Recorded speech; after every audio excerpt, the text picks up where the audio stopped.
Well, good evening, everyone, and welcome President Gee, Provost Reed, distinguished guests, students, faculty, and community members to the second formal event in the WVU Reed College of Media's First Amendment series, which we have dubbed A Year of Reckoning. Through this First Amendment Year of Reckoning series, we're seeking multiple viewpoints around the role of media in today's society and what we might do as a country to move forward together. We know that this is a critical time in our country. We know that trust in the media is at an all-time low, and we know that experts in the fields of communications, technology, and law are grappling with our country's cultural and political polarization. We're extremely grateful to the Nutting family, some of whom are here this evening, for their support of this event through their Ogden Newspaper Seminar Series Fund, which they started at the P.I. Reed School of Journalism in 2002. Thank you. Yes.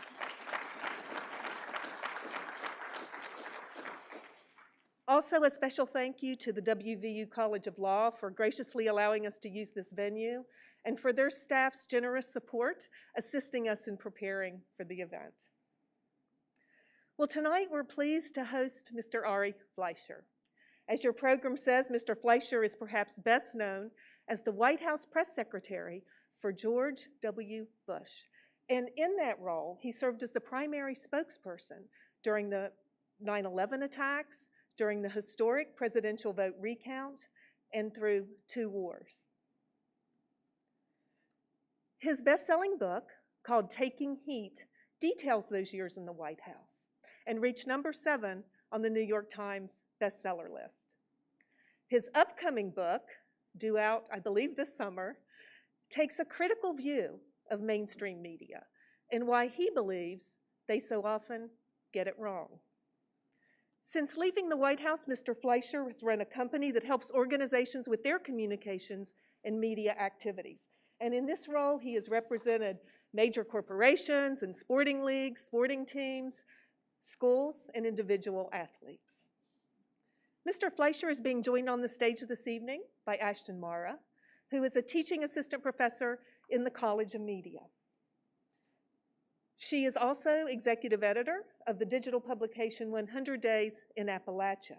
And prior to joining WVU, Professor Marra spent nearly a decade in both public and commercial media newsrooms in New York, Ohio, and Pennsylvania. And her reporting has appeared nationally on PBS, NPR, and Good Morning America. She also served as West Virginia Public Broadcasting's lead political reporter, where she hosted and produced their flagship television program, The Legislature Today. Following their conversation tonight, we'll hear from you. Mr. Fleischer will take some questions from our audience. And note that to ensure clarity and also some safety, we have them positioned up on a stage away from the audience, but we do ask that the audience remain masked during tonight's event, and that you also take a moment now to please silence your phone. Thank you so much for attending this evening, and please help me in welcoming Mr. Ari Fleischer.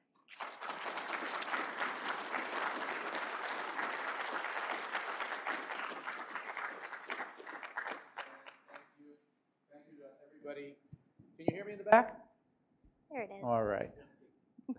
Thank you to all of you who are coming, and I am here to talk to you about college football. 4 football fans are standing on top of a mountain. One is from West Virginia, one is from Pitt, one's from Virginia Tech, and the 4th is from Maryland. And they're arguing about which one loves their team the most.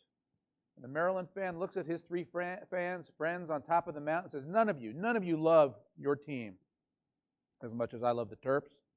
And to prove it, I'm going to leap off this mountain. So the Maryland fan walks up to the edge of the mountain, looks down, leaps off, and all you can hear is, this is for Maryland. Well, the Hokie fan, he looks at the West Virginia fan and the Pitt fan, and says, neither of you love your team as much as I love the Hokies. And to prove it, I'm going to jump off this mountain. He walks up to the edge of the mountain, looks down, leaps off, and all you can hear is, this is for Virginia Tech. Well, that leaves the West Virginia fan and the Pitt fan alone on top of the mountain. At which point, the West Virginia fan walks up to the Pitt fan, pushes him off the mountain, and says, this is for everybody.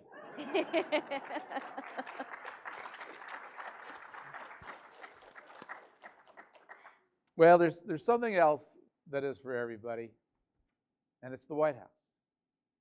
And before I share with you some White House stories and talk to you about the media and my relationship with the media, I want to thank President Gee. Thank you for inviting me to be here. This is fun. This is an honor. It's fun. I love being with young people, hearing what's on your mind. After all, you're the ones who are going to decide what the media needs to be. You're the audience they care the most about. You're the future. You're the demographics they're most interested in. So thank you for giving me this opportunity to be with your students, future journalists, and I want to hear a lot from you. Thanks to Provost Reed. Provost Reed, where did you go? There you are. Thanks to you, Diana. Thank you again, and Emily Corio as well. Thank you. Thank you for all you're doing to raise the next generation of journalists. I loved what I did at the White House. I loved my relationship with the White House press corps. It was by definition a clash. It's supposed to be a clash. It's supposed to be a civil clash where I take the position, the stand, the podium on behalf of the President of the United States to faithfully articulate what he is doing and why he's doing it as if he were answering the questions. It's the press's duty under our First Amendment to ask whatever the press wants to ask. And every good journalist, every good government needs a watchdog. Both sides benefit. The government benefits when the press holds the government's feet to the fire. And my feet got scorched standing at that podium. But I also viewed what I did as engaging in intellectual chess. I knew when I took that podium in front of some of the smartest, toughest, most seasoned, wisest, most skeptical, negative, cynical minds you could ever meet, I knew that if I said answer A, I could make them ask question B. And I already had to be thinking of answer C, knowing that would lead them to ask me question D. And I already had to be thinking of answer E. And this was the intellectual chess of standing at that podium, taking questions that I did my best to anticipate. But it was a very different era, a much more respectful era, even though it was still an antagonistic era, as that relationship always is to large degrees between the press secretary, particularly in a Republican administration, and with the White House press corps, than it is today. And this is so much of what my book, which will come out in July, it's called Deception, Suppression, Snobbery, and Bias, Why the Press Gets So Much Wrong and Just Doesn't Care. And my book is going to explain how journalists and journalism have changed, how America's polarized nature have changed journalists and have broken down viewing patterns, where there's hardly anybody left who just wants their news straight. Most people want to be told reinforcement for what they already believe. And the media is providing that to them. My problem, and this is what led me to write this book, is I think it's gone too far, particularly in the era of Donald Trump. I think too many people in the media decided that they needed to save the country, that President Trump was a threat to the country, is a threat to the country, and that people of goodwill and good intellect needed to step forward, stand up, and stop him, despite the fact that 75 million Americans, some 47% of the country, think Donald Trump is great for America. But I think the media, particularly the White House press corps, 95% of them think he's horrible for the country. So there's an expression in local media, if it bleeds, it leads. That's why you have crime stories, things of that nature lead the local news. Well, in the Trump era, there should be a new expression. if it's anti-Trump, it got a bump. And so many stories that were factually wrong, wrong from the beginning to wrong at the end, stories that had to get retracted, stories that never should have been aired in the first place if newsrooms, in my opinion, had more balance and more ideological diversity, had thought twice and didn't air those stories. They could have saved themselves tremendous grief. So before I take questions from Ashton, I want to show you a couple clips of some of the things that I'm referring to. Let's start with the Saturday after Election Day. Election Day was on a Tuesday. The election was so close, principally because of 4 states, that the election wasn't called until the following Saturday, 4 days later. When it was called, let's watch MSNBC's clip from that day. There were also celebrations abroad, places like Paris, where the actual church bells were ringing. Listen to that. That doesn't happen for every election. That was the reaction there to mark Trump losing, Joe Biden becoming our president-elect, or take London. Fireworks were set off, celebrating the historic win. Let's take this in. That's Ari Milber on MSNBC. He actually stopped speaking for 18 seconds, which is an eternity on cable TV, to take this in, to absorb the celebration of the world marking Donald Trump's defeat. It wasn't just MSNBC. The Hill wrote a story about it. ABC News. Fireworks lit up the night sky over London, England for Joe Biden, after Joe Biden was characterized to be the apparent winner of the presidential election. This is what people were told. None of it was true. Not a single church bell, not a single firework went off in celebration of Joe Biden's win. It took a little while, but the press caught on to the story, the rest of the story. No, Paris didn't ring church bells for Biden, and London's fireworks had more to do with Guy Fawkes, who tried to blow up King James in the Parliament in 1602. It just happened to be the same day that Joe Biden was declared the winner. For 500 years in London, they shoot fireworks on that day. But in a world where the White House press corps and too many political reporters are like-minded and live in a self-reinforcing ideological bubble, who didn't think the world would celebrate the defeat of Donald Trump? Of course the fireworks were for Joe Biden. Of course the church bells were for Joe Biden. And this is what you were told as viewers. Piers Morgan, British fellow. Let's see what he said. Americans are getting a little bit overexcited about the global reaction to Joe Biden's win. ABC News, that bastion of factual accuracy, tweeted this yesterday, implying that all over this country we were celebrating Joe Biden's victory with firework displays. And this was what they posted to illustrate our wild celebrations for Joe Biden. What seems extraordinary is that we do this every year. Yeah, so we've been celebrating Joe Biden's win then for the last 500 years. I wish this was all. This is Brian Williams' show on MSNBC talking about how much money there is in campaigns. There's too much money in campaigns, and people have needs, and it's too bad all that advertising dollars went for politics instead of helping people. See it as a possibility if he wants to spend $1 billion beating this guy, he could do it. Absolutely. Somebody tweeted recently that actually with the money he spent, he could have given every American $1 million. I've got it. Let's put it up on the screen. When I read it tonight on social media, it kind of all became clear. Bloomberg spent $500 million on ads. U.S. population, 327 million. Don't tell us if you're ahead of us on the math. He could have given each American $1 million and have had lunch money left over. It's an incredible way of putting it. Yes, it's an incredible way of putting it because it's $1.52 per American. $500 million divided by 300 million people is $1.52. But this is what a narrative is. When you believe in a narrative and you believe that there's too much money in politics and there ought to be campaign finance limits and a whole host of other measures, you put this on the, how could MSNBC do a graphic, allow this to be put on the air? Nobody checked it. Nobody read the comments in the tweet itself that they're citing that talked about how wrong the math is. It made it on the air because they wanted to believe it was true, so they told you it was true when it wasn't true.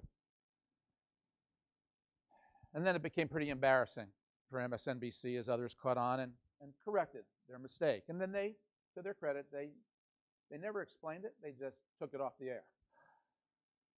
Washington Post, the day Ruth Bader Ginsburg died, front page headline. They called her a pioneer devoted to equality. I'm going to show you the Washington Post the day that Justice Alito died. Supreme Court conservative dismayed liberal. Two justices on the Supreme Court died within a few years of each other. One is a pioneer devoted to equality. The other dismayed liberals. This is my beef. When conservatives see headlines like this, we naturally reach the conclusion that the press isn't neutral, the press isn't fair. Let's take another important case. This is the New York Times with the Supreme Court nomination of Justice Kagan. Justices, people coming before the Senate no longer answer questions about cases that are pending before the court. This has been the case for decades in both parties. Kagan follows precedent by offering few opinions. This is when she testified before Senate Judiciary. Accurate headline. Brett Kavanaugh. Kavanaugh ducks questions on presidential powers and subpoenas. Are you starting to see a pattern? How the coverage tilts one way for one team and another way for another team. Nancy Pelosi had a meeting with Donald Trump in the cabinet room. Like all meetings between congressional leaders and Donald Trump, it didn't go very well. She rose on her feet, points her finger at President Trump, and gives him a lecture. And she's heralded for it. It went viral. Iconic image, says the New York Times. Iconic photo, says Mika Brzezinski on Morning Joe. CNN, Dana Bash. One woman standing up and, giving it to the President of the United States. Giving it to the President of the United States. Let's take a look at another female leader who pointed her finger at the President. Governor Jan Brewer of Arizona met President Obama on a tarmac, and they had an exchange. Wasn't very civil. She pointed her finger at President Obama. At airport run-in, Democrats see help for Obama. I don't know how this translates into Hispanics voting for President Obama, but that's what the New York Times said. Who have you ever seen talking to presidents like this? Brian Williams. CNN. Perhaps you should have shown him a bit more respect. So if you point your finger at President Obama, you are rude, you are out of line, you're violating tradition, and you probably are missing a few teeth. If you do it to President Trump, it's iconic. You're representing women. You're taking on somebody who deserves to be taken on. This is my point about if it's anti-Trump, it gets a bump. I don't know if you ever heard about this one. A Democratic county chairman in Texas called Senator Tim Scott of South Carolina, Oreo. Everybody who watches Fox News heard all about it. It wasn't covered by the New York Times, the Washington Post, CBS, ABC, MSNBC, or NBC. No coverage at all. I can show you line and verse of obscure Republican state senators, mayors, who say something they should not have said, a racially tinged statement. It is all over CNN and the New York Times. Call Senator Scott of Oreo. Never heard it, never saw it. The Democratic National Committee. An aide at the Democratic National Committee sent around an email for a job opening they had, and they said cisgender white males should not apply. Did anybody hear about that one? Straight white males. No room for you here at the DNC. I guarantee if a post went out similar at the RNC saying no gay minority women apply, front page, lead the paper news, and the chairwoman of the RNC would have had to resign over it. This, again, no coverage. New York Times didn't cover it. CBS, ABC, NBC. And then let me close with this. President Biden, as everybody knows, because of COVID, didn't campaign the way campaigns are traditionally carried out. He did most of his events by teleprompter from his home in Delaware. He had a friendly event, an audience with the AFL-CIO, a group entirely that endorsed Joe Biden. He takes a question from this young lady. And I would like to know, what will your administration do to help them give them that chance? Thank you. Move it up here. You know, there used to be a basic bargain in this country. Move it up here. You notice he didn't answer. He had to pause. He waited. Move it up here. He had the answer to the question loaded on a teleprompter, which means he had the question in advance. And his answer was on a teleprompter. He couldn't answer that softball question until the teleprompter came up. Move it up here. Did this get any coverage? The man who would be our oldest president in United States history could not answer a softball question from a friendly audience without a teleprompter telling him what to say. This should have been a huge story by every curious journalist everywhere. No one covered it. I'm going to stop there. I could show you some others, but in the interest of time, I want to start taking questions. But I wrote my book from a position where I want the press to improve. I want people to be able to say, when I pick up my newspaper, when I watch my news, I can believe it. I don't have to work hard to think about what am I missing, what's not being told. But sadly, the media has put itself in the position now where there's one group, according to Gallup, who believes that the press understands their way of life and what they're going through in life. That one group is college-educated Democrats. Democrats with a high school degree don't believe the press understands their way of life. Independents without a college degree don't believe the press understands them. Independents with a college degree don't think the press can understand or relate to them. Republicans of all backgrounds don't think the press can understand them. One group. So to those of you who are going to be a journalist, you want all Americans to say, they understand my way of life. When I read and when I see what they print and what they write, what they cover, they can understand me, they can relate to me, and I want to read what they have to say. The press has put itself in this position where they've essentially become college-educated, mostly Democratic voting people who write stories for college-educated Democrats. And this is why the American people have lost so much faith and trust in the press. But you're the next generation. You're different. Things can change, and things have to change, because the press is a vital part of what keeps America free and strong. The First Amendment is absolute, and that check and that balance that I cited has to apply to all in positions of power, not just Trump, not just Republicans, but all. And every reader should know that. So thank you for having me. Thank you for listening.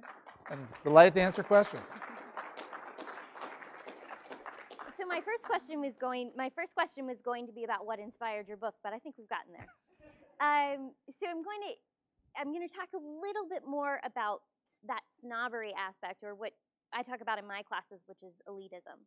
Has elitism in the media, especially the national media, always been the Achilles heel, or is it something that you're noticing is newer and happening more and more as we've become a more polarized nation? I think, to put a more blunt point on it, liberalism has become the Achilles heel. I think there's an activism among reporters today that in the past, reporters were largely liberal, but they were really trained that the job is to be objective. You can't put that stuff on the air. If that's who you are, keep it to yourself. And self-selection in any industry is a fact. I think more people who go to Wall Street tend to be Republican or conservative. More people who go into journalism tend to be liberal or Democratic.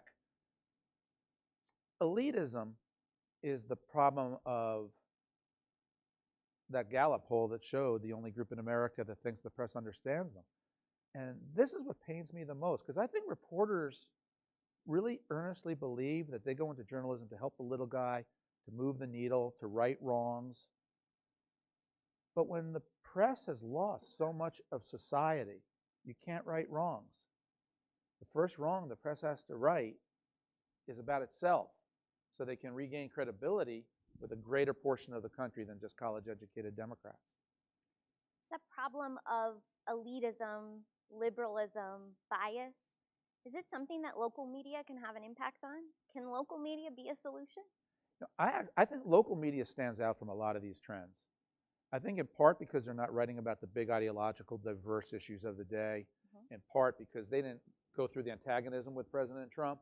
They didn't have a clash where Trump hit them, they hit back. If Trump hits you and you're a journalist, you don't have the right, you should not hit back. The Democrats should hit back. People in the public sphere should hit back. You have to rise above as a journalist. Local journalists don't have to confront that. So I think in so many ways, local journalists are the last people standing who represents what journalism has always been about, which is telling us, the readers, what's going on at home. I subscribe to the New York Times, the Washington Post, the Wall Street Journal, and my local weekly paper. I enjoy reading my local weekly paper so much more than the other three. I think our students will be happy to hear that, as most of them head out into the world of local news, which all of us know is not easy. No. What do you think? But it is highly paid. Listen to him. What do you see as necessary revisions in the way that the media operates right now and how journalists tell stories? Are there things that can be shifted in the industry to fix this problem? First and foremost, do not give your opinion. If you are a journalist, keep your opinion to yourself. Bill Plant was a reporter with CBS for 30 years. He sat in the front row when I was the press secretary, and he retired the year before Donald Trump got elected. Marvelous man, seen it all. And in March of 2017, he observed this horrible clash between the White House press corps and President Trump. And he said to his colleagues that no matter how you feel about an issue, keep it to yourself and do your job. In the Trump era, people didn't want to keep it to themselves and do their jobs. They became famous by expressing their feelings. Jim Acosta became famous. People got book contracts, hundreds of thousands of Twitter followers. They got liked by George Takei, the guy from Star Trek. I mean, Hollywood actors and actresses started to follow journalists. They took on a whole aura that journalists should not have to concern themselves with, which is, what are people saying about me? And this is part of the problem with social media. You know now what people say about you. You know how many clicks you're getting. Back in the old days when I was press secretary, you had no idea what people were saying. Facebook didn't exist. Twitter didn't exist. TikTok certainly didn't exist when I was press secretary. So many ways it was healthier. You have too much information at your fingertips now that can distort how you do your jobs as journalists, because you may worry about what are people thinking and saying. Don't have opinions that other people, don't show your opinions that other people can be aware of. Do your job, stay right down the middle. Tell stories, be the best storyteller, the best writer, that when somebody reads the first sentence of your first paragraph, there's no letting go. You're so good that they want to read to the very end. And you do that by being captivating, by being literary, by being an author. You don't do it by being an ideologue. If you're an ideologue, you should be on the op-ed page, or you should run for office. This is a distinction I see between local journalists and national journalists, especially in the Trump era, who succumbed to this desire to push back on Trump, save the republic, and share their opinion. I don't think this is a question, but more of an observation. I mean, it's difficult to convince students not to share their opinions, not to have a personality when they don't have someone to look up to like my generation did or your generation did, had those really unbiased people sitting at the desk at CBS and ABC and NBC every night. It's a struggle for them. It's a very different world. Yeah. And that's where polarization comes in. And you can make the case that Donald Trump polarized America. You can make the case that Hillary Clinton polarized America. You can make whatever case you want to make about a politician who polarized America. But what distresses me, and I have this throughout my book, is that stories like this polarize America too. And I would include conservative media. Conservative media helps polarize America. And I cite several examples in my book as well. It's not as much fun for me to show it, so I show these. But all of this is factual. But the mainstream media's problem, and again, Gallup and Pew have all kinds of polls about this. 70% of the American people in the 70s thought the media could always be counted on to tell the news straight, fully, fairly, and accurately. Today, low 40s, about 42% of the American people say the media will tell the news straight, fairly, fully, and accurately. And that 42% is just the Democratic Party. You've lost all Republicans. Media has lost almost all independents. The only group left are Democrats. So whose opinion are you giving? Are you reinforcing the narrow niche that the press has left? Or are you the generation that's going to expand the press back toward the 70 number of approval, where people of all stripes want to read what you say, because what you say matters? And I'm here to tell you that if you succumb to the fun of journalism by sharing your opinion, moving the needle, being the ideologue, getting the gig and giving your opinion, seeing your Twitter count grow, journalism will remain and become a deeper niche industry. It won't grow back to what it was. I don't know who your role models will be. I hope you can find them. I would suspect in local newspapers everywhere, there are many. And even in the mainstream media, there are a few reporters, there are several reporters who are trying to reestablish that neutrality. But if President Trump comes back and runs again, it's going to be blown to smithereens once more. And that's what scares me the most, too. That reporters will once again say their job is to push back and save the country. Well, it's not their job. It's the job of the voters to decide who gets to save the country, not journalists.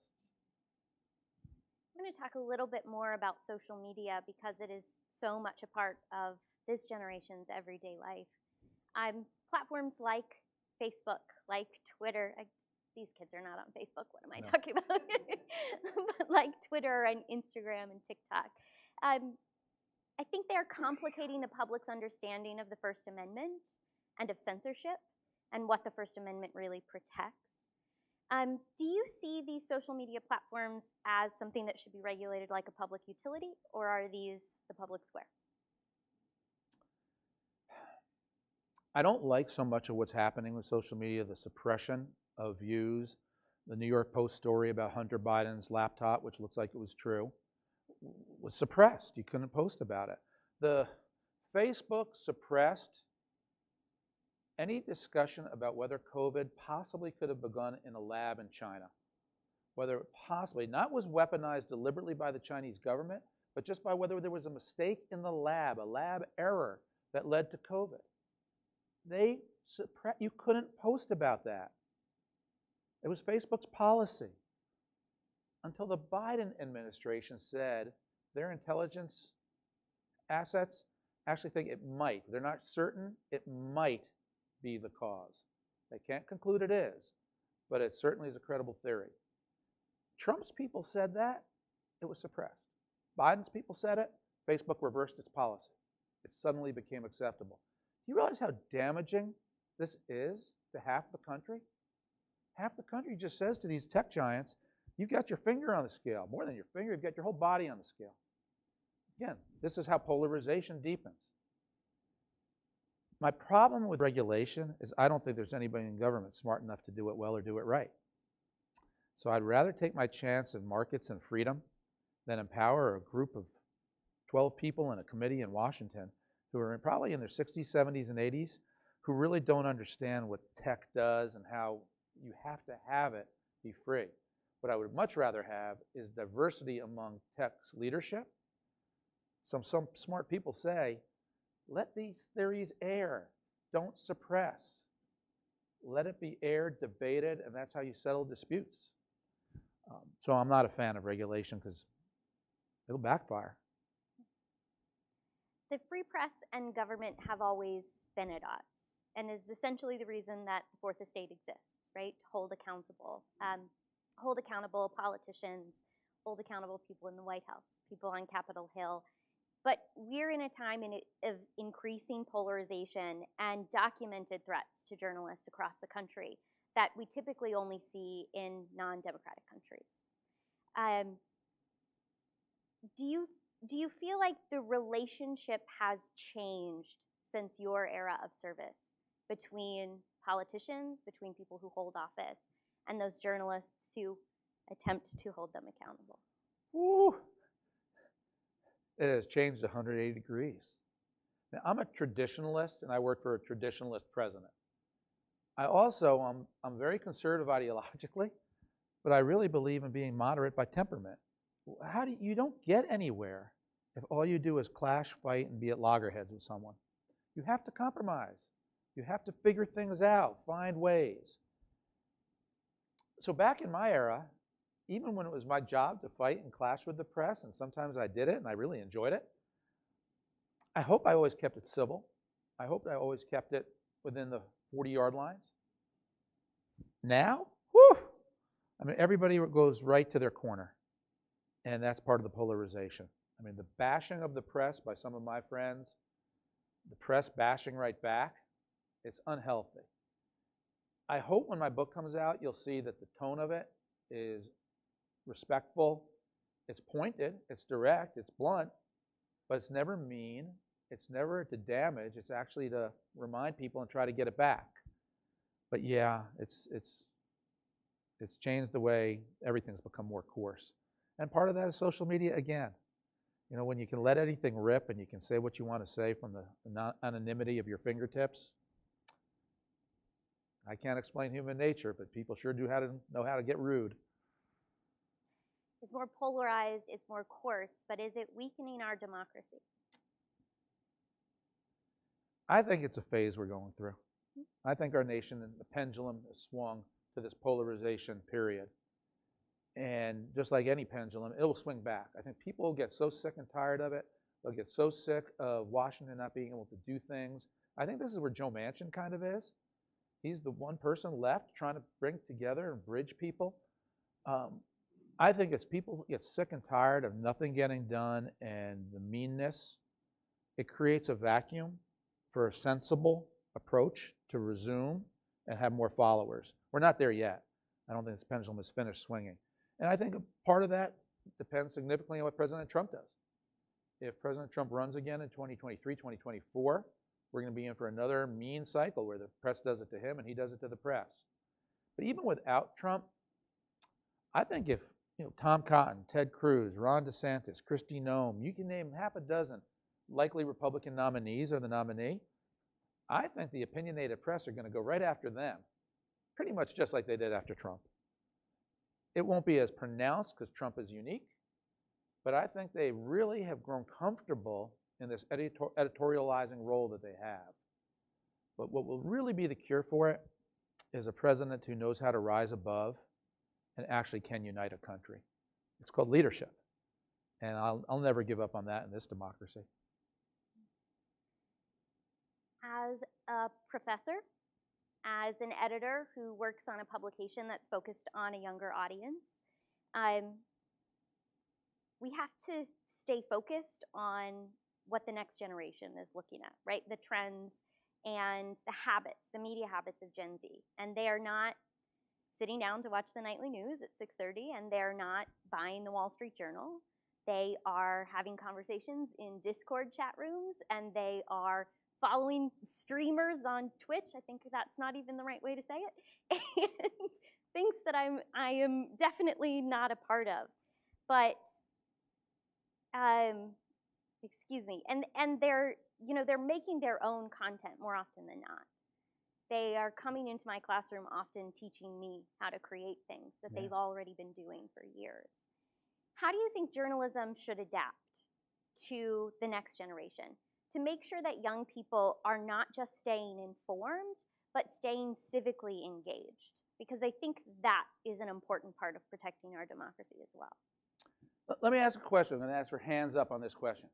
How many people in this room know who Amir Locke is and what happened to him in Minneapolis this week?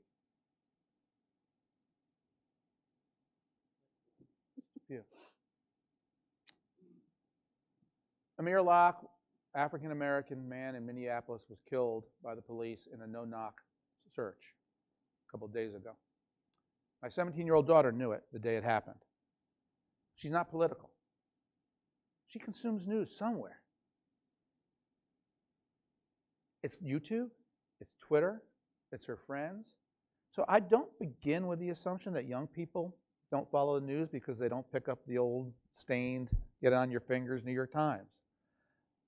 I think if people are engaged and curious and want to know about the world, they still will consume news the way every generation has, and whatever works for that generation. My grandfather was an immigrant to this great country. He escaped Hitler. He came with my mother, his wife, and my uncle on what we believe was the last ship to sail out of France before the Germans started sinking every ship across the Atlantic. They got out in August of '39, and Hitler invaded Poland in September of '39. He was the most forward-looking man I ever met in my life, most wonderful man. He had to start his life all over again when he came to America. And he did. And he was a doctor. And in his 70s, he was reading these medical journals. And I said to him, Grandpa, why do you read these medical journals? You're an established, successful doctor. And he said, because you always have to learn. No matter what age you are, you always have to learn. And you can't change time. And then he said to me, interestingly, and you can't change technology. And he's right. No one can change time or technology. So we used to read papers. Now we read them. I read it on my iPad. People get their news from whatever source they get their news. Can't argue with that. It's always going to be the way it is. But intellectual curiosity is what makes people read it. It doesn't matter what the medium is. And what so many of these new venues do, just the way when Newsweek for the first time ever printed a color picture in a weekly magazine, it was revolutionary to have a color picture appear. When FDR did the first fireside chat on a radio, it was revolutionary that people hear the voice of the President of the United States on the radio. So technology hears and will forever change how you hear people, hear about news. So if young people today are able to make a video of something that's a compelling 15-second summary of something that's in the news, I say more power to you. Ain't no different that than FDR giving a radio address. It's just technology. So I'm very optimistic about how things can be. It's just a different way. It's a different way, but also there are different individuals that are now in control, right? The algorithm gets to decide what you get to see, and that complicates what we do as journalists, right? It's not the same as having that half hour every evening, or even what you get to publish on your digital homepage, right? That's what we do. It's much more complicated now, and I think I struggle with, I'll only speak for myself, I struggle with encouraging students to explore in those spaces, in those mediums, with the understanding that that algorithm, because you're being factual and you're doing the news, that algorithm isn't going to lead people to your content. But I don't know that it's any different from when Nielsen first came out and put sets on our TV boxes, and all of a sudden TV shows could be rated, and you knew how many people watched the TV show. That changed the old news business. Now you want it to be watched. It wasn't that you're just going to put what some graybeard said was quality TV on the air because it was quality TV. Now you have to have viewers. So again, I think these things don't fundamentally change. They're just more in our face. The problem with social media is the rudeness of it. And sometimes rudeness sells, disinformation sells.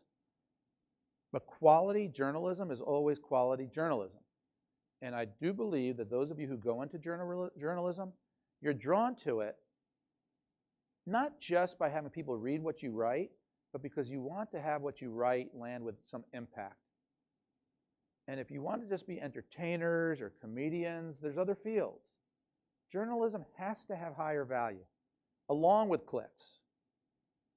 But if you're pursuing it just for the clicks, I'd submit to you your editors are teaching you wrong, your editors are running their newspapers wrong. Yes, you have to have readership. Yes, you have to have financing. You have to have advertising. You have to have subscribers. But that's always been true of the media. It was easier to have money back in the days of advertisers. It's harder now. But that draw to quality has got to be the calling of every good journalism school in America. What's instilled in the students here today hopefully will last them a lifetime. And that is what separates anybody just graduating from high school and going and doing what they want willy-nilly, and people going to college and grad school and getting an education that hopefully lasts forever. I want to ask more about that, but I want to mention that we are going to take questions from the audience. We'll have some microphones that if you do have a question, please raise your hand and they'll be going around so that everybody can hear your question. But while we're on the topic of journalism schools and on education and what can be done, do journalism schools, do journalism professors have an obligation to interrupt the cycle of polarization that we're experiencing as well? Absolutely. And your best way to interrupt the cycle of polarization is to teach reporters to be straight down the middle. And also, I submit to you at some of the biggest J schools that graduate the most people into the National Press Corps, they have a real diversity problem. And they need to face up to it. They have newsrooms that they like to say look like America, but they sure don't sound like America. They don't sound like they have gun owners, pro-life people, rural people. Their newsrooms are cut from such a similar cloth. One of my favorite stories that's in the book is in '98, I met with 12 students from Columbia Journalism School in Washington, D.C., and I asked them, how did you vote in the '96 election? It was Clinton and Dole, Bob Dole. And I said, Clinton first. And 11 hands went up for Bill Clinton. So I said to the 12th person in the room, so only one of you voted for Bob Dole? And the 12th guy in the room said, no, I voted for Ralph Nader, who was the liberal candidate to the left of Bill Clinton. In 2020, I did the same thing. I was at Columbia Journalism School in Manhattan, and I asked the classroom that they asked me to come talk to. I said in the 2016 election, how many voted for Hillary and how many voted for Trump, and every single hand in the room went up for Hillary. And I submit to you that this is the original sin of journalism. And my first chapter in my book is called Original Sin. Until these journalism schools start to graduate students who are essentially 50-50 or 60-40 voting behavior-wise, I think you're always going to have this problem with most people saying the only group in America that journalists relate to are college-educated Democrats. Until they tend to have people who indeed are pro-life and proudly pro-life, who indeed are pro-Second Amendment, who grew up shooting guns, who grew up in rural areas, I think journalism is never going to fix itself. That's to me the core issue of who becomes a journalist. I also think that provides a safety check inside newsrooms that could have caught so many of these problems. But when everybody is in that same ideological bubble, when everybody is thinking, of course the fireworks would go off because Trump, ding dong, the witch is dead, is gone, who's left in the newsroom to say, wait a minute, are you sure those fireworks went off for Trump, for Biden? But if everybody in the newsroom thinks alike, you have a problem. That, to me, is the big solution. Affirmative action for conservatives in newsrooms. Let's take some audience questions. Do we have questions out here?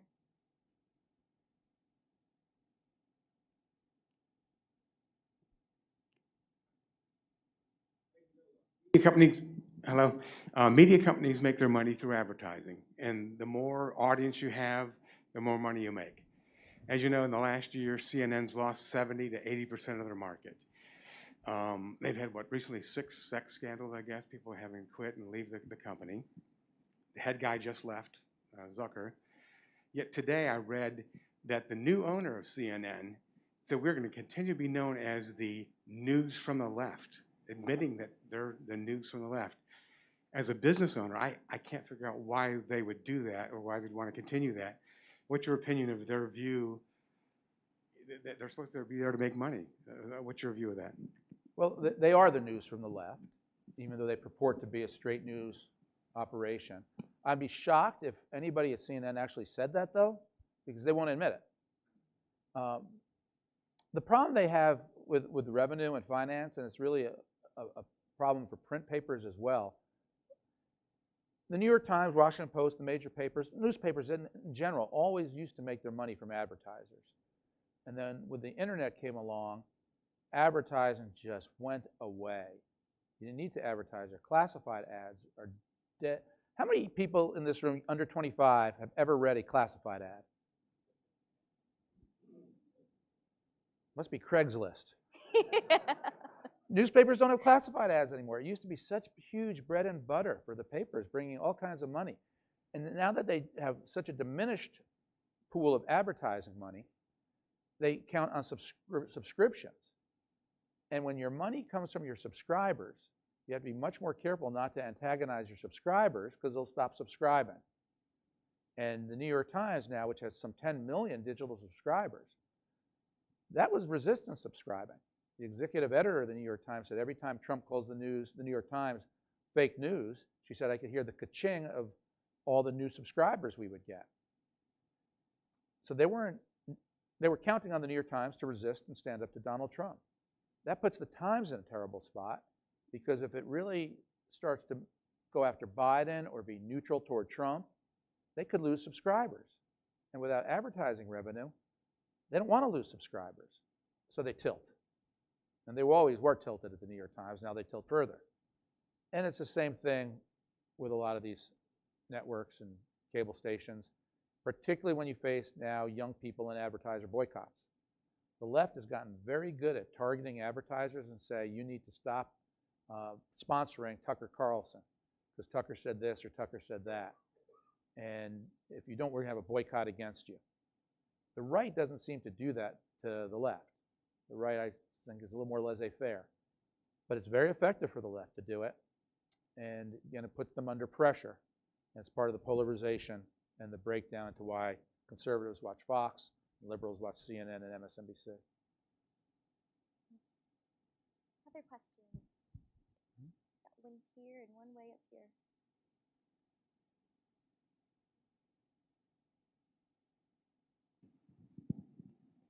As a young person who has much access to lots of social media, which is probably mostly Democratic, and a lack of political role models to look up to, as you were saying, what do you think is a good way that young people can access reliable information that will teach us about the world without seeing that bias everywhere? That's a Great question. You know, I don't know that's really my place, Fox News, to tell you what shows you should, Fox News. Frankly, I think the best political news show on TV is 6 o'clock Bret Baier's show on Fox News. It's produced by, what's that? Good guy. It's produced by the news division of Fox, not the opinion shows that come on later at night, Sean Hannity and Tucker, etc. And it is old-fashioned, down the middle, straight journalism with a bit of the agenda that they cover is a little more appealing to conservatives. They'll cover a lot more things about critical race theory or a protest at a school board than you would see on CNN. I would submit that to you. But I think by and large it is the fairest show on TV for news. It's also an hour long. The network shows are 30 minutes long. And so in the hour you get more context, a richer, deeper, longer story, and you get fewer ads for products for old people than you do if you watch ABC, CBS, or NBC. So try it. Try Bret Baier's show, 6 o'clock on Fox. And what I do is I wake up every morning to CNN. I watch CNN in the gym, I watch CNN in the morning, and then I switch and watch Fox in the afternoon. And that's my day. And it's so clear to see. CNN focuses on this genre of story. Fox focuses on that genre of story. But I hate the fact that I have to work so hard just to figure out what people are hearing and learning.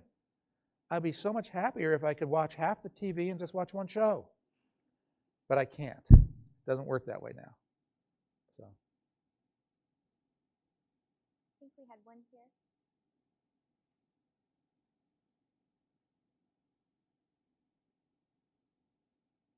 Thank you. Who do you think is coordinating what Jen Psaki and Joe Biden are saying to the press behind the scenes? Who's coordinating what they're saying? Who behind the scenes is coordinating what the two of them say? No one. I think they say it because they earnestly believe in it. It's who they are. It's what they believe. And part of any White House operation is to have several smart people. I'd say Ron Klain, the chief of staff, other communication advisors, shape what they say, suggest ways of saying it, which is nothing wrong with that. No, I don't think there's anybody behind the curtains pulling strings. I think, frankly, and I'll say a very ideological thing here, a very partisan thing, I think the problem is Joe Biden's judgment. I think they're saying things that accurately reflect what Joe Biden is doing and why. But I don't think there's anything sinister to it. I think Joe Biden earnestly believes what he's doing is the best thing, the right thing for America, even though I, as an individual, very much disagree with that. But I don't think it's sinister. Can you talk a little bit about, you were kind of giving us a glimpse behind the scenes earlier this evening, and I'm wondering if you could give everybody kind of an insight into what that relationship is like. What does the press secretary's day look like, and those interactions that you got to have with the president? Yeah, the press secretary's day is miserable. In the audience here is one of my best friends from Washington. Brad White is here. I used to see Brad before I went to the White House, and I stopped seeing my friends. And Brad's father, by the way, I need to say this, point of personal privilege. Brad's father is in the Hall of Fame at West Virginia. Pete White played basketball here and was a Hall of Famer. And Brad's about 6'7". But it was wonderfully miserable. I would get up at 5, I'd get home 8, 9, 10, depended. I would hope that the sit room didn't call me in the middle of the night to wake me up to tell me that some bomb went off somewhere or something just happened in China while I was asleep and they were awake. Sleep was my most precious thing. I had to have it so I could be sharp. And then I was under this incredible time pressure of getting ready to prep, to brief the press on whatever was hot in the news, whatever the press needed to know about. And I loved it. I loved the misery. It was the most paradoxical job I could ever hold. I loved so much something that was so hard and so pressure-filled to do, but I loved pressure. I thrived under pressure. I loved knowing in the old days what would be on the front page before the front page was ever printed. But to do my job, I was always around the president. I'd be in the Oval Office for 5, 6 hours a day for a quarter, a third of my day in the president's meetings, hearing what the president heard, policy briefings, cabinet meetings, meetings with congressional leaders, summit meetings with heads of state. I'd sit there and listen, and I would know my boss. I knew him very well because I worked on the campaign for him for a year. I knew what he thought, what made him tick. I could answer questions for him, really without ever having to talk to him. I just had to hear him. And the hardest part of my job was going to the podium and knowing what not to say, because there were many things I wanted to keep in the Oval Office and not go public until I knew the president wanted me to go public with him. So you had to have that careful judgment. And that drove the press crazy because they wanted to know everything. And the press is insatiable. It didn't matter how many questions I answered. They wanted more info. And it didn't matter how much access to the president they had. They wouldn't be satisfied until they had 24/7 Oval Cam and had a TV camera in the Oval Office to cover everything the president did and said. And then if they got that, they would complain about the audio quality and then the video quality. This is the press corps. But I loved it. It really was such a thrilling, exciting, wonderful job to hold and a burnout job to hold all simultaneously. But being around and participating in those meetings, I was a firsthand witness to history. And that's what I'll always remember from that job. I met so many world leaders. I twice got to meet Pope John Paul II. I once got to meet Shaquille O'Neal. This was a great job. I think we had a question right here.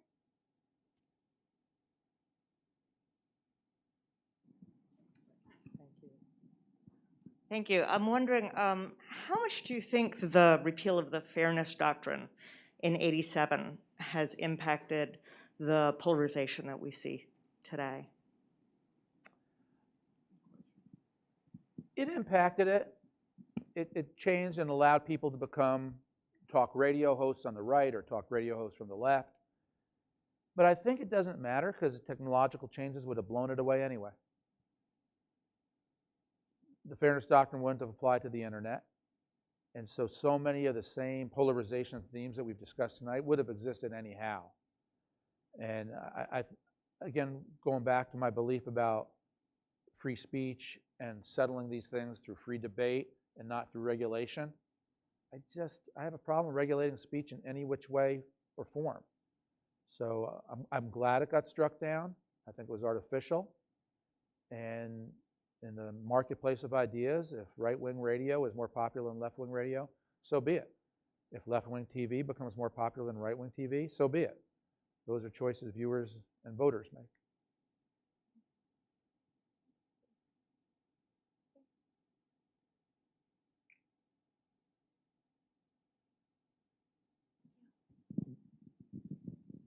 So if we're honest with ourselves, it's really easy to accidentally treat our own opinion as fact.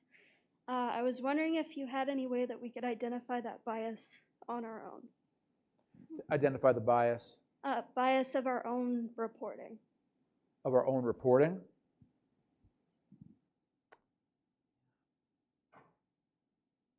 I think if you're fair-minded, you just know it. I think if you go out there and say, my job is to let the viewers and the readers who are not here know what it is that I heard, then you tell them. What I love about journalism is you're in places that I'm not. You attended the town hall meeting. You attended the school board meeting. You attended the debate in the Congress. You attended the briefing in the White House briefing room. I didn't. I was doing my job, making a living. Your living is to tell me what happened so I can decide things. So I think if journalists recognize the tremendous responsibility they have in their hands to tell people what took place, I don't think it's hard to say, I'm going to tell them what took place, fair and neutral. I think everybody has opinions, and you know your opinions because you start to advocate. You start to say, here's what I believe, as opposed to here's what I just observed other people doing. You know, one of the parts of my book that I get into is CNN reporters, old-fashioned mainline reporters, not the nightly people, giving their opinions about things. One of the examples I cite is the $600 a week federal supplemental check for the unemployed. After COVID hit, people were making $900 a week between state and federal to be unemployed. That's almost $50,000 a year. So some Republicans said it's too much. We're making people stay home instead of working. Democrats said that's not compassionate. We need to help people. And several CNN reporters went right on the air and said they need to extend these benefits. People need these. And it drove me absolutely crazy. It was an opinion on the air. It's not hard for a reporter to say, Democrats say people need these benefits. It's not compassionate to fail to provide them, while Republicans say if the benefits are so high, people won't take work and businesses won't have enough employees, which hurts consumers. It's very easy. Democrats say, Republicans say. It's old school. That's what you should be doing. So it's a town board meeting. Councilman X said this. Councilman Y said that. Don't tilt the story. Tell the story. I think we've probably got time for two more. So there's a hand here.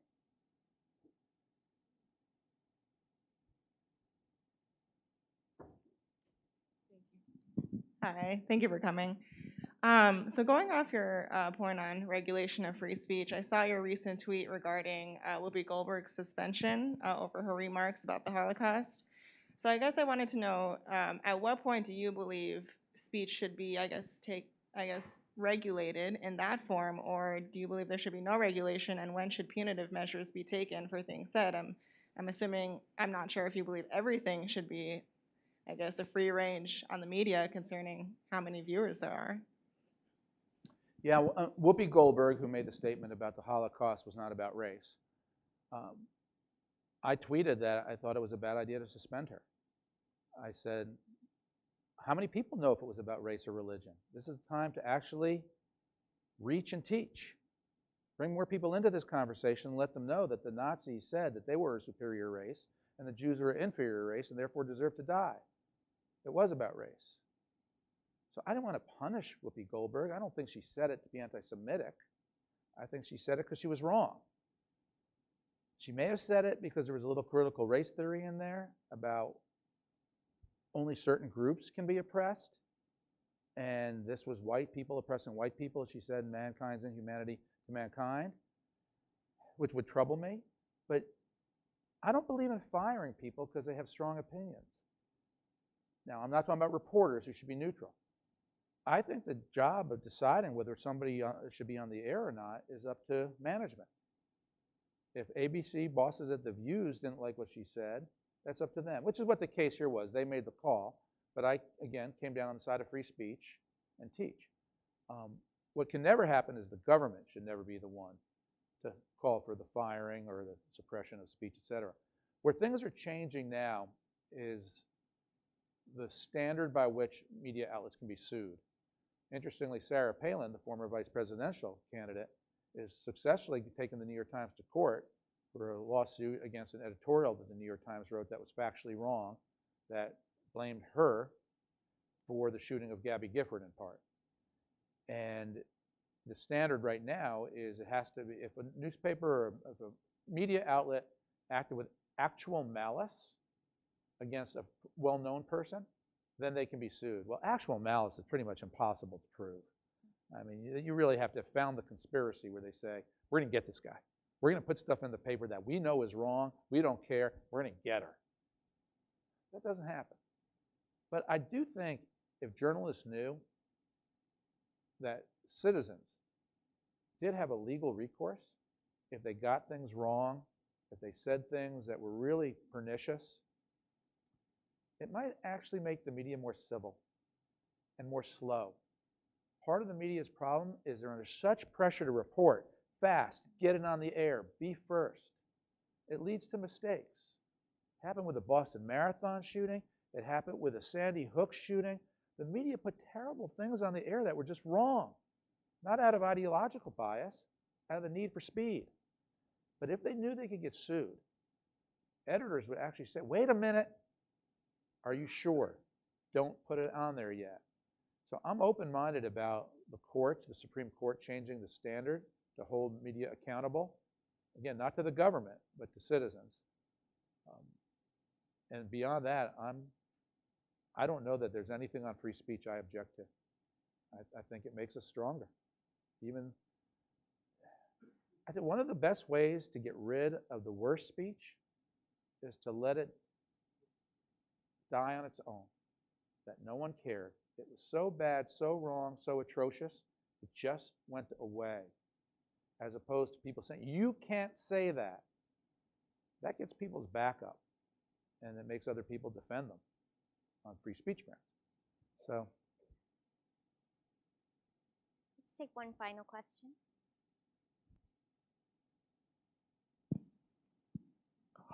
Hello, thanks for coming. My question is, do you think there's not enough conservatives in the media, or are these companies maliciously trying to keep conservatives out of the newsroom? The former, definitely not the latter. They're not maliciously trying. It's self-selection. It's the people who go into journalism. I just think they're largely cut from the same cloth. But what I would do if I ran a J school is I'd say, just as we value diversity of many other types,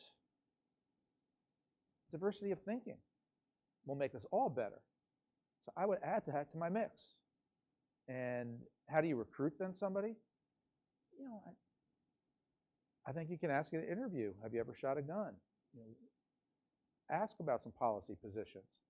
Spell people out. And it's just such a dramatic dearth of different thinking people in so many newsrooms, particularly in the big papers and the big media outlets of national import. And they'll deny it. They'll deny that they think alike. Well, if you give them truth serum, they'll say they do think a lot alike, especially on social issues. And my book has several reporters who honestly admit that they hardly know anybody who's pro-life. And they say, actually, they've had uncomfortable conversations when they even cited a pro-life argument with several of their colleagues in newsrooms. You have to burst that bubble. It's good for journalism. It's good for readership. It's good for viewership. And I think smart admissions officers could figure out a gracious way to figure out how to bring more people in from different backgrounds. And if they did, journalism would be such a dramatically improved, much more neutral, self-regulatory, self-checked field, because you're not just bouncing things off the same type of people. You have diversity. Thank you so much. Thank you, Mr. Fleischer. Thank you, everybody. Thank you.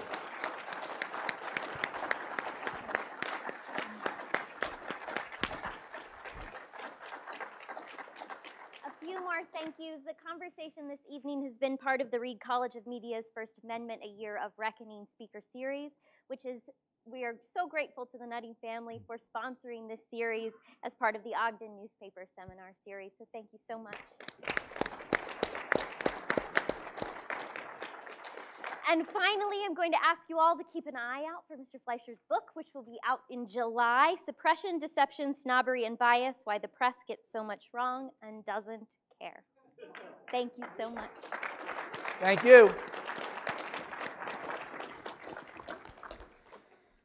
Thank you. Thanks. Yeah, great job.